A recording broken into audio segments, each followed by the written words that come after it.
Things really are different in Canada's most expensive housing market. There's some really weird nuances to our market that are specific to Vancouver. Vancouverites kind of take these for granted, but people, when they move here, find them pretty highly unusual. And this is really important for you to understand if you're moving here. So you come here with the right set of expectations and you understand the kind of housing that's available and what's going to be the right fit for you and your family. And ultimately, that's the goal of today's video. So if you're moving here from somewhere else, or you just want to understand Vancouver's housing market better, this is a video that you truly can't afford to miss. Let's get into it right now.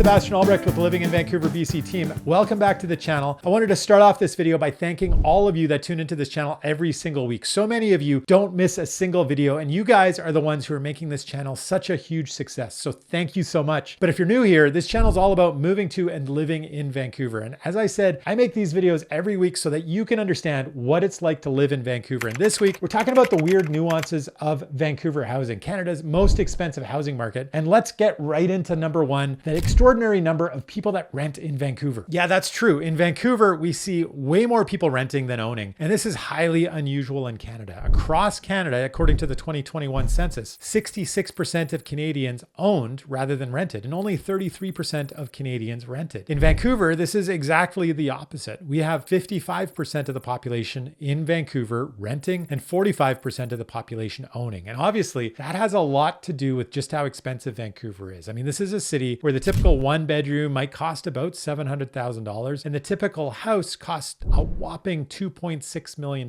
Now, of course, there are cheaper parts of Metro Vancouver than the city of Vancouver. And so where you see prices drop, you also see the numbers of owners increase. And you see in all of Metro Vancouver, the proportion is actually 60% owners and just 40% renters. And so it's the city of Vancouver where you have this really unusual situation where the renters far outnumber the owners. And it means that Vancouver is a very difficult place to be a tenant because there is so much competition and there's relatively limited supply. And so we spend a lot of time around the 1% vacancy rate. And this can be really challenging if you're moving here from somewhere else and you're wanting to rent. So keep in mind that it might be easier for you to rent in other parts of Metro Vancouver, but it also might mean if you're an investor that the city of Vancouver could be an excellent place to buy a property that you rent out to one of this growing and increasing number of tenants that live in the city of Vancouver. Another unusual thing about our market is that most people don't actually live in houses. Now, this isn't true of all of Canada. Once again, most of Canada, people live in single family detached homes. In Vancouver, that's nowhere near the case. Most people do not live in houses. I mean, after all, as I mentioned, they're valued at well over $2.5 million. So how many people can actually afford that? The fact is, not a lot. And the 2021 census backs this up. In the city of Vancouver, just under 15% of the population lives in a single family detached home. Most people live in either condos, apartments, townhouses, or duplexes. There's just about every other single type of property is a more popular destination than living in a single family detached home in the city of Vancouver. And once again, that really has so much to do with just how expensive it is to own a house in the city of Vancouver, as I said, where it costs well over $2.5 million.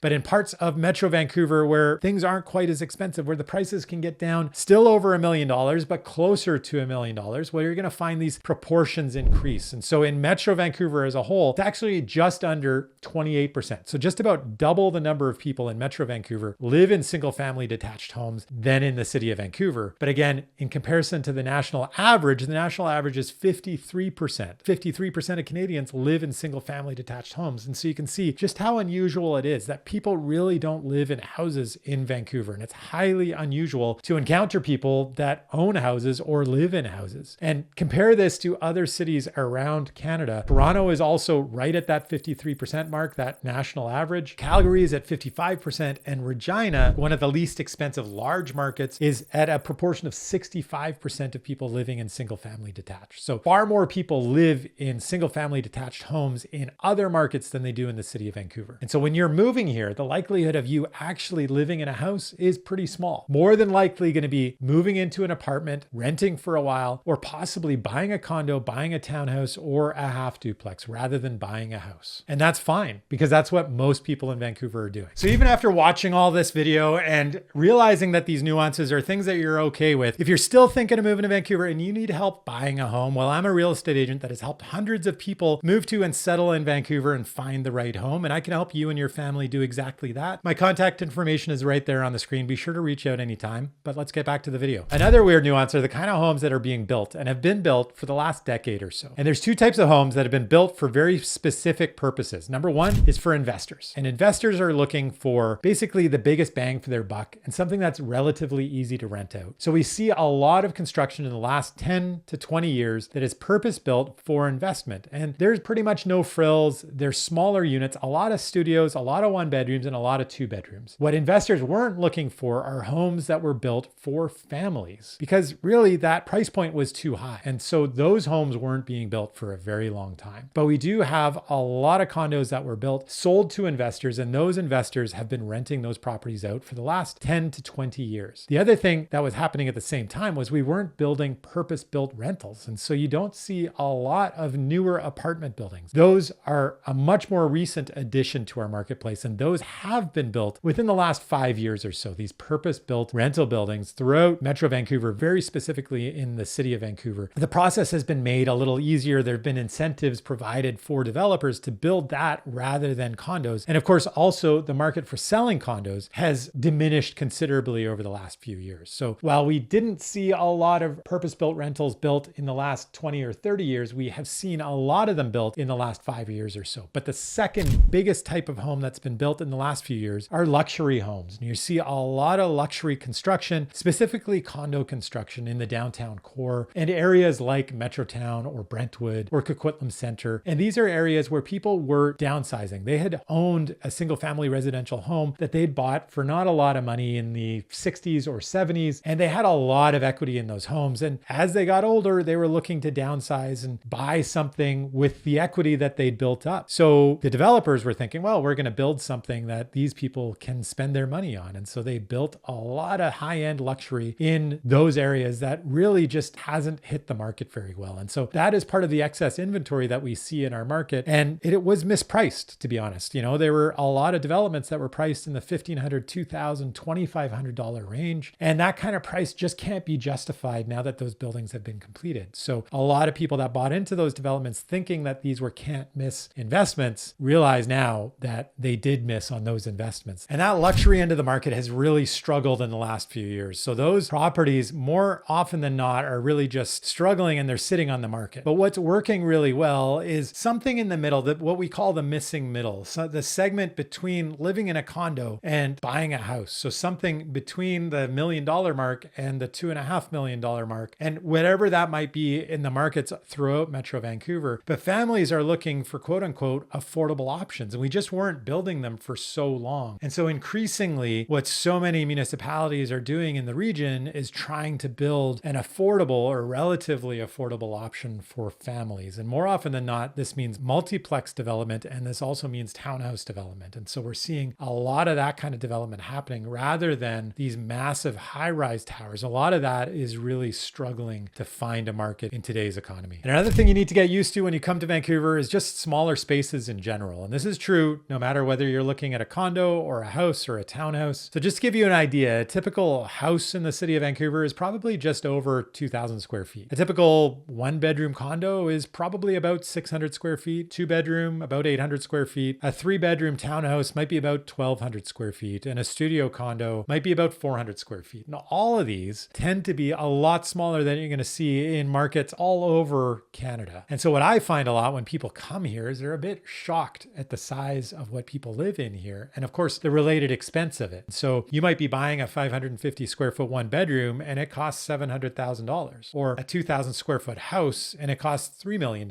And that's a lot of sticker shock, a lot of something to get used to when you're moving here. But it is directly related to what's the most expensive thing in our market, and that is the land. And so you're mostly paying for the land that the real estate is sitting on rather than the thing that's put on top of it. And this is most obvious when you're looking at houses, because quite honestly, it's hard to find a piece of land in the city of Vancouver that's worth less than definitely less than $1.5 million, but even less than $2 million these days in the better, more attractive family family type neighborhoods, that's really hard to find. And we're talking about a market that's not incredibly hot. This is a relatively weak market. And that's something that you need to understand when you're moving here. This is where that website, there used to be a website around called Crack Shack or Mansion, and they showed houses that were worth maybe $5 million against pictures of houses that were actually crack shacks from other marketplaces. And you really couldn't tell the difference because the house that sits on the land really doesn't matter. It's the land itself that is so valuable in the city of Vancouver. And the thing that's on top of it, sure, it adds value. And obviously, if that's a $5 million piece of land, well, a brand new house on top of that might be worth $8, $9, $10 million, depending on the size of the piece of land. If it's a $2 million piece of land, well, that new house might cost you $3.5 or $4 million, depending on how big you're looking at getting that house. And so this is something that you really need to kind of wrap your heads around. And the people that live in Vancouver and value being at the center of the city where things are most expensive, where the land is most expensive, are willing to give up the size and the space. And if you're not, well, for some people, that means you're not going to be living in Vancouver at all, and you're probably never going to come here. But for others, it might mean that being in the center of the city might not make sense. And looking at some of the outer suburbs where, yes, land becomes less expensive and you do get bigger size houses. And instead of a 2,000 square foot house in Vancouver, you might be able to afford a 3,000 square foot house in Coquitlam, 35 or 4,000 square foot house in Surrey, and it continues as you go further out. And the same is true whether you're buying or renting. And you're going to find that there's more space available for the price that you're paying, whether you're buying or renting, as you go out into the suburbs. So because of these smaller spaces, it's not just the total size that you're looking at that gets smaller, but it's also room sizes that get smaller. Rooms become more useful in different ways. And so you see people looking at spaces and sort of getting creative in how they use it. And so a dining room might double as an office or a guest suite, or dining room might not even exist at all. And that's something that's true when you're looking at condos more than you're looking at houses. But more often than not, one of the things that starts disappearing in condos as they shrink in size, you know, what was once an 800 square foot one bedroom, say 30 years ago when they were building new construction, is now 525 square feet. And they need to take that space from somewhere. And so one of the areas that they feel is probably not all that necessary is the dining room. And more often than not, people are just sitting on the couch and eating, or they have a breakfast bar. And so they're sitting there and eating, or perhaps the home office disappears as well. And so you end up having multiple use rooms, and baby's room might double as storage, or might also double as a home office or a sewing room or the hobby room for whoever has hobbies in the house and needs space. It's very unusual that families have a lot of space in Vancouver. And I can tell you from my own experience, I'm lucky enough to own a house in Vancouver, but I live on a single floor because I have a suite in that house. And we have 6 people living in 3 bedrooms. And so I don't have my own office anymore. My home office is technically at the entrance to my house, but I don't really go down there. That's more just to store stuff down there. But more often what I'm doing is I'm working at the kitchen table. And that is my home office, and it's my wife's home office. She has an office job, but she's working from home a lot. And so the two of us are sitting across from each other, hidden behind our laptops, but working together in the same space. And one of us will go off into one of the bedrooms to take a conference call or a Zoom call or something like that. And so you just need to get creative in how you use the space. And that's true of so many people that live in Vancouver. It's just the reality of living in a really expensive market. I'm going to interrupt this video real quick just to talk about my video sponsor this week. And that sponsor, no, is not me flogging some kind of product that I want to sell you on. What I want to sell you on is helping some of the poorest and most vulnerable people in our community. I am going to be trekking later this fall in Cambodia with about 120 of my closest friends from across Canada. And we're doing it to raise funds and awareness for women's shelters and violence prevention programs across Canada. I'm going to put a link in the description down below, and in the first comment, I'm going to post it down there. So if you can help in any way, I'd really, really appreciate it. But of course, I'm going to get you back to the video right now. Something a lot of people find unusual about our market is that we don't actually use a garage for parking a car. And this can be true, not just for houses, and it's most true for houses. Because if you go through the alley where I live, I can think of maybe 3 people out of, I think on both sides, there's maybe 20 houses. There's maybe 3 of them that actually use their garages to store a car. And those who do, typically it's a double garage, and half of it is actually used for storage and the other half is used for a single car. But most people are parking their cars on the street, and very few people end up using the garage. It's part of why so many Vancouverites feel a sense of ownership over parking on the street. We all feel like we own the space in front of our house and that that we deserve to park our car there. The truth is that's actually public space. And it's not only for me to park my car there, it's for anyone that lives on my street. They can park their car there. And of course, as we increasingly get, laneway houses and basement suites, as people are trying to help pay for their mortgage and get rental income from their houses, there's more people living in a single house. And that means more cars usually. And so increasingly this becomes a point of contention. But I can tell you, even still, most of us don't park our cars in our garage. And as I was saying, this can be true even if you're living in a townhouse, where more often than not, if you have an attached garage, quite a lot people use that space creatively. And that space might become a home gym. It might become a YouTube studio. It might even just become an extra bedroom of some kind. It might even become a lounge or a kid's playroom. I mean, I had friends not that long ago that bought a half duplex, and the half duplex is typically 3 bedrooms. It's usually 12 to 1600 square feet, somewhere in that kind of range. And they needed a home office. So they saw, it was detached garage actually. What they did is they put about 3/4 of that space, they converted to a home office. And then the other quarter, they just kept as storage. That was the place to store all their sports equipment and their bikes and stuff like that. And so you see that no matter the housing type, people really do look at the parking spaces that come with units as things to store other stuff or to use creatively. One other creative way of using that garage space is if you don't prioritize it for parking, is as a rental area, as a rental suite, as potential income. And so you see more often than not, these are illegally converted garages that people convert into rental space, but that's not an uncommon thing. Of course, these days, that's also a legal thing that as long as you follow the building code, you're allowed to build a laneway cottage in the back of your house, which goes in there instead of your garage. But of course, you have to tear down your garage first and then replace it with a new structure on top of it. But a lot of people don't actually use parking for parking in Vancouver, and that's something you may need to get used to. And continuing on that theme of parking, another thing that you're going to find highly unusual is that in our marketplace, parking isn't often included with new construction. Now, it will be when you're buying a house, but if you're buying a condo or even possibly a townhouse, depending on the way that it's developed, if it has underground parking, more than likely the parking comes separate. And quite often now, a parking doesn't have to be in the building for your unit. And so we see all of these new developments in Metro Vancouver where you're being charged an additional amount for the parking. And there might not even be a parking space, even if you wanted. But the amount that we're charging these days, we're seeing developers charge somewhere in the range of $50,000 to $100,000. And so yes, this is predominantly true of condos. No matter if you're looking in Vancouver or in other parts of Metro Vancouver, if you're looking at newer construction in Burnaby, an area like Metrotown, an area like Brentwood, Coquitlam Center, Surrey City Center, these are all areas where developers aren't just including parking spaces, but they are going to charge you an additional amount to get that parking. And this is partially driven by, affordability, trying to make things more affordable and in a recognition that not everybody needs a car or wants a car. So why would you pay for the parking stall? But it's also allowing the developers to go through with developments before they could otherwise. It makes it a little bit less challenging for them to develop because it's so darn expensive to build new construction with parking for every single unit. There's some estimates that it costs roughly around $100,000 for a parking stall to just build it, let alone what they're going to charge you for it and have a little bit of profit on their end for that parking stall. So that's something to keep in mind. But it's not just for new condos, it's also for other types of property. And it might be the case if you're renting or owning. And so you might, when you're looking around like laneway houses, these days don't necessarily need to be built with parking. And the new multiplex zoning that's being allowed in throughout Metro Vancouver also doesn't necessarily have parking. And so if they're building to the full footprint, they're providing, let's say, 4 units on a traditional 4,000 square foot single family residential lot, and none of them will have parking.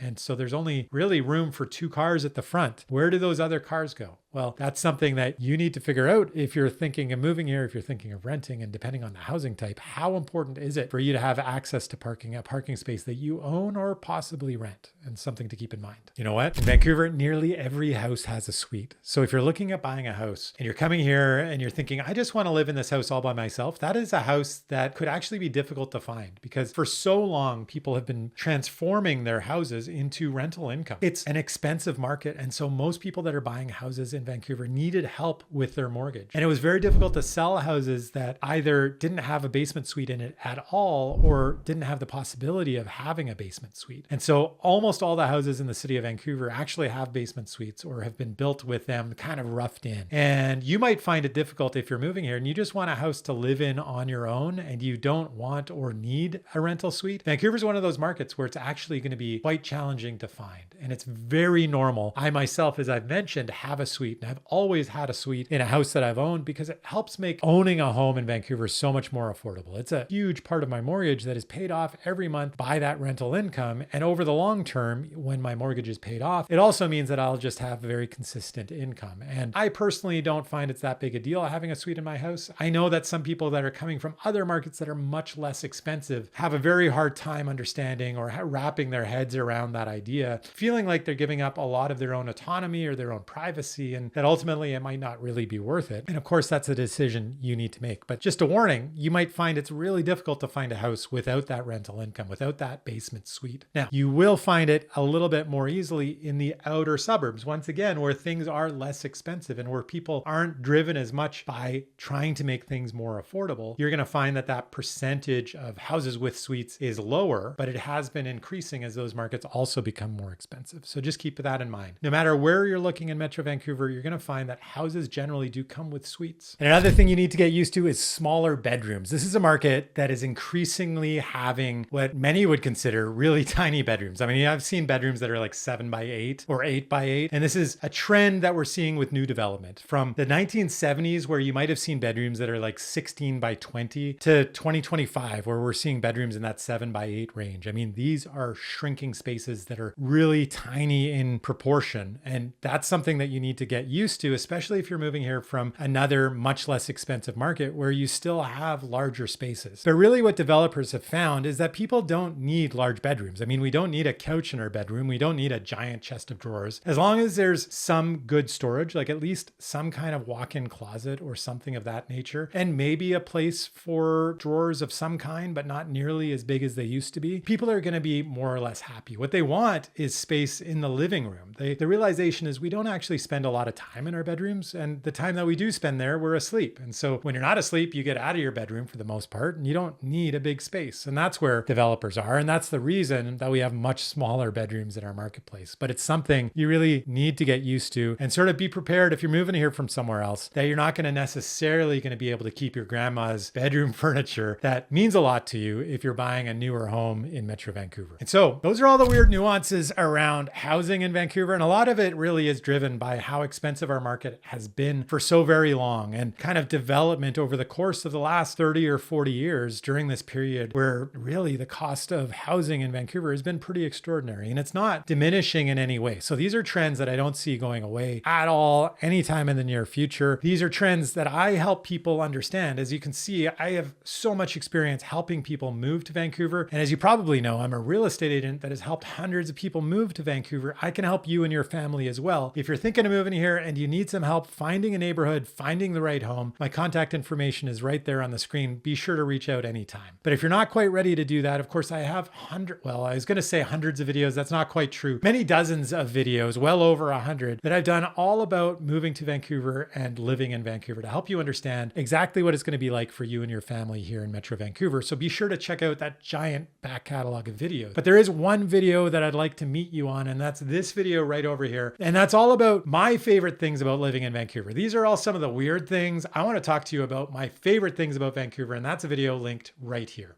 Thank you so much for watching. I'll see you next week.